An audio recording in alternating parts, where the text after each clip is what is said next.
Corporación Universitaria Minuto de Dios. Educación de calidad al alcance de todos. Presentación audiovisual, lateralización, lenguaje y cerebro escindido. Presentado la docente Erika Juliet Caicedo Rojas. Introducción. Con el ánimo de afianzar nuestros conocimientos vistos en clase y profundizar a fondo sobre el tema de lateralización, lenguaje y cerebro escindido, se realiza la siguiente presentación en la cual se busca dar respuesta a múltiples interrogantes y llenar ciertos vacíos de la información pertinente en busca de obtener las herramientas necesarias para nuestro futuro y desempeño laboral. Dentro del mismo se abordaron temas tan complejos como el cerebro escindido, que se inició su estudio con el fin de solucionar ciertas patologías como la epilepsia, que soporta múltiples teorías y experimentos que conllevan a nuevas conjeturas y conclusiones. Asimismo, este documento nos muestra las diferencias y las relaciones de los hemisferios, qué áreas son las encargadas del lenguaje y los enfoques de la neurociencia cognitiva.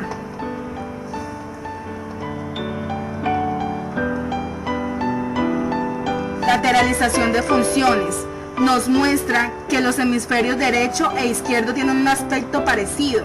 Entre ellos hay diferencias fundamentales y esas diferencias son apenas sutiles, pero a nivel funcional ambos hemisferios están especializados en diferentes funciones.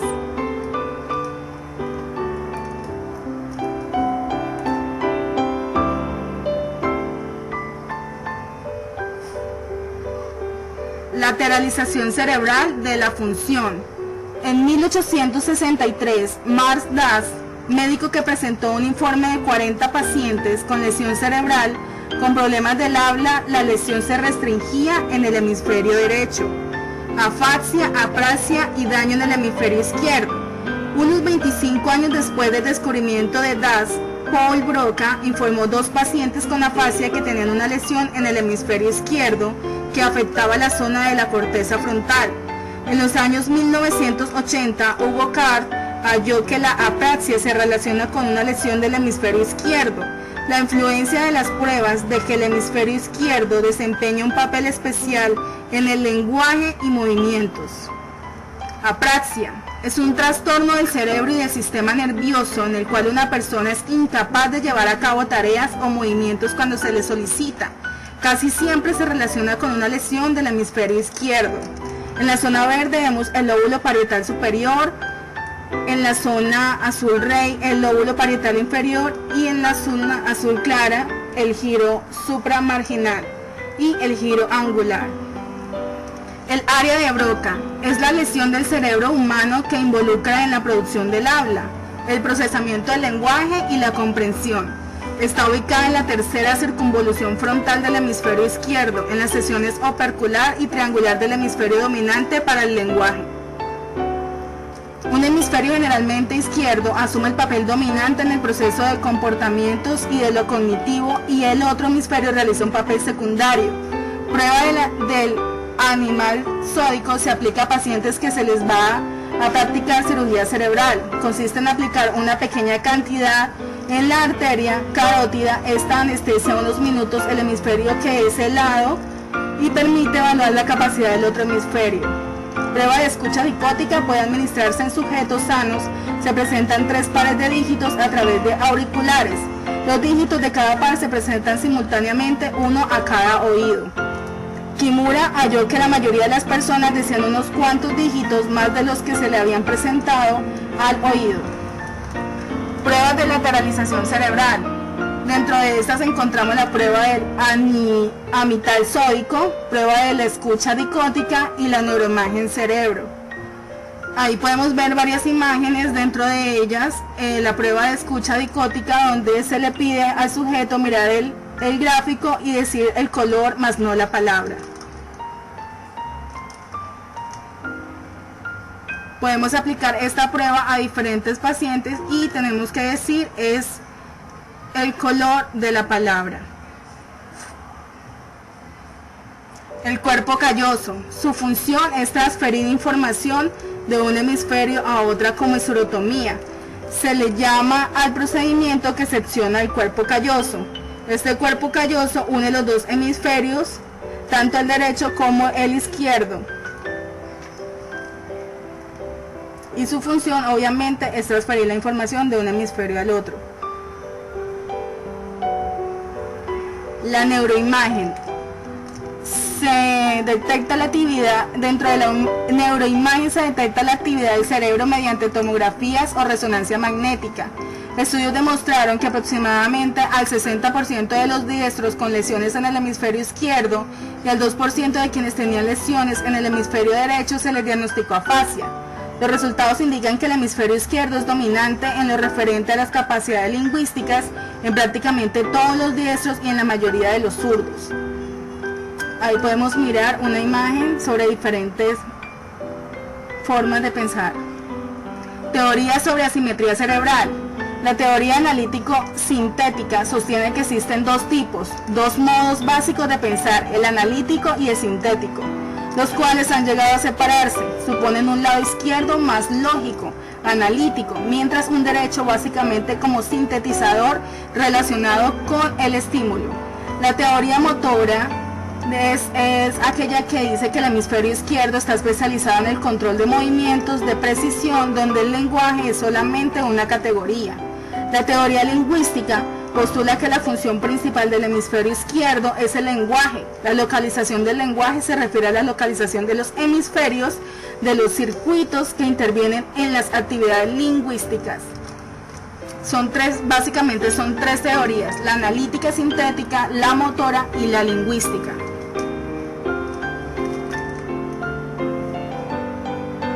Extirpación quirúrgica del tejido cortical.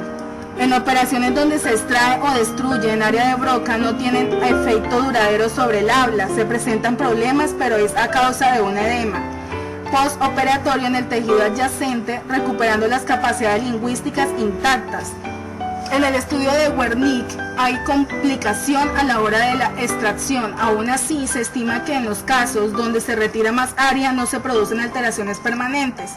En cambio, en Penfield y Roberts determinaron mediante la estimulación eléctrica de la corteza que los puntos de estimulación sobre el habla estaba disperso por una extensa superficie del temporal, del frontal y el parietal, donde el hemisferio derecho casi nunca alteraba el habla.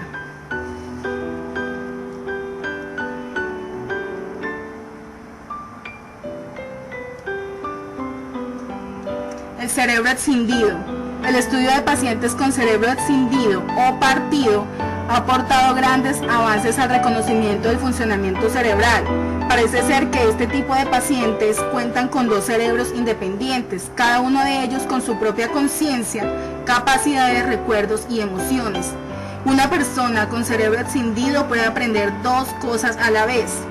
Un individuo con este tipo de patología demuestra que sus dos hemisferios son capaces de completar simultáneamente e independientemente información pictórica e imágenes con diferentes combinaciones. Cuando se presentan objetos de prueba al hemisferio derecho, ya sea visualmente en el campo visual izquierdo o táctilmente en la mano izquierda, la pauta de respuesta es diferente. Por lo general, a un paciente que se le pide lo que tiene en la mano izquierda, no lo puede decir a pesar de los estímulos sensoriales. La dislexia es una dificultad patológica para leer que no se debe a alteraciones visuales, motoras o intelectuales en general. Dentro de ellas encontramos la dislexia del desarrollo. Este tipo de dislexia se hace evidente cuando el niño está aprendiendo a leer. La dislexia adquirida casi siempre se da por una lesión cerebral en sujetos que ya podían leer. La dislexia de superficie, en este caso los pacientes pierden su capacidad de pronunciar las palabras basándose en su recuerdo específico de las palabras. La dislexia general es un problema para aplicar las reglas de pronunciación cuando leen. Celda por célula, por ejemplo, en respuesta al origen de la palabra.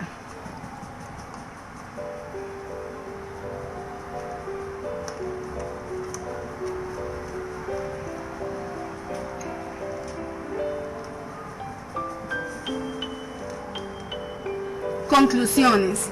Se puede deducir que la biopsicología estaría encaminada al estudio del lenguaje, ya que somos la única especie con un tipo de lenguaje articulado, y al de la lateralización, que aún deja incógnitas de cómo se comunica un hemisferio con el otro, en dado caso que el cerebro estuviera escindido.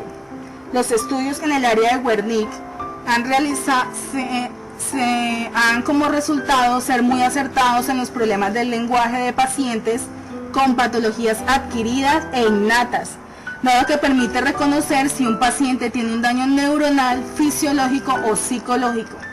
Las bases fisiológicas de una persona son el punto de partida para el oportuno y acertado diagnóstico en individuos con patologías del lenguaje.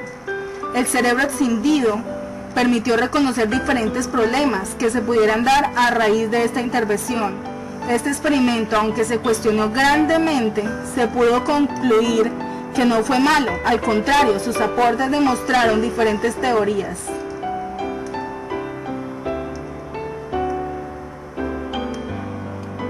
Muchas gracias.